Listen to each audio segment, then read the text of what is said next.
निम्नलिखित प्रश्नों में रिक्त स्थानों की पूर्ति करते हुए उत्तर पुस्तिका में लिखिए।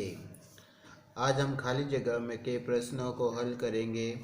पहला प्रश्न, किसी समांतर श्रेणी का प्रथम पद 2 तथा सार्वंतर 3 हो तो समांतर श्रेणी होगी। यानी आपको समांतर श्रेणी का पहला पद दे रहा है, यानी ए का मान दे रहा है 2, सार्वंतर 3 दे रहा है, यानी डी बराबर दे रहा है 3। तो समांतर श्रेणी आपको बनानी है। जब भी आपको प्रश्न में समांतर श्रेणी ज्ञात करने को कहता है तो आपको प्रथम 3 पद ज्ञात करने हैं। पहला पद प्रश्न में दिया हुआ है 2।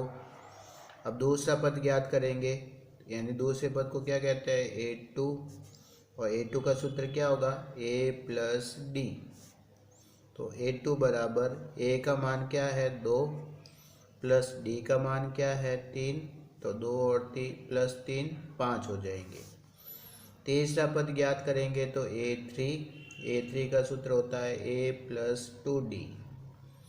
A का मान दे रहा है 2 प्लस 2 इंटू डी का मान रखेंगे 3 को 2 से गुणा करेंगे 6 में 2 जोड़ेंगे तो 8। तो इस तरीके से समांतर श्रेणी का पहला पद आएगा 2, दूसरा पद होगा 5 और तीसरा पद होगा 8। इस तरीके से इस प्रश्न को हल करना है। दूसरा प्रश्न, tan 30 डिग्री tan 60 डिग्री का मान क्या होगा।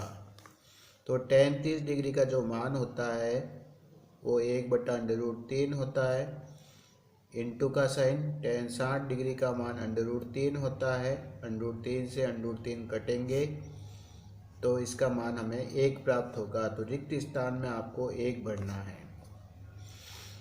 तीसरा सवाल, एक वृत्त को उसके व्यास के इर्द गिर्द घुमाने पर प्राप्त ठोस आकृति को कहते हैं।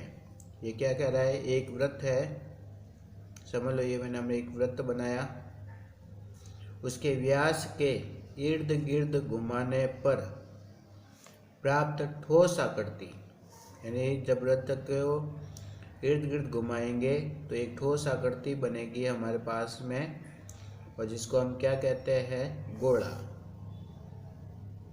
तो इस प्रश्न में रिक्त स्थान में आपको गोला भरना है। अगले प्रश्न की बात करते हैं। यदि प्रेक्षण x1 x2 x3 dash dash dash xn की बारंबारताएं क्रमशः f1 f2 f3 dash dash fn हो तो समांतर माध्य का सूत्र होगा।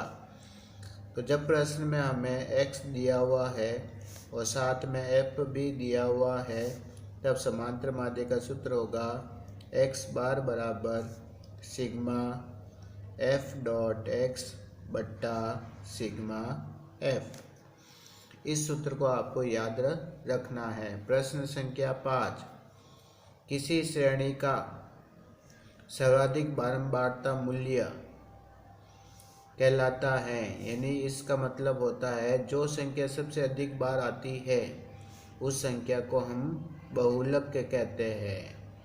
तो खाली जगह में हम बहुलक को भरेंगे, यानी सर्वाधिक बारंबारता को हम क्या कहते हैं, बहुलक।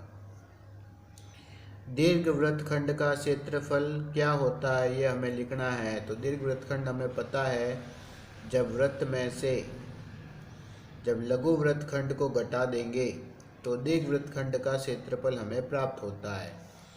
तो आप चाहो तो इसको ऐसे भी लिख सकते हो, दीर्घ वृत्तखंड का क्षेत्रफल बराबर क्या होगा, वृत्त में से माइनस करना है लघु वृत्तखंड का क्षेत्रफल।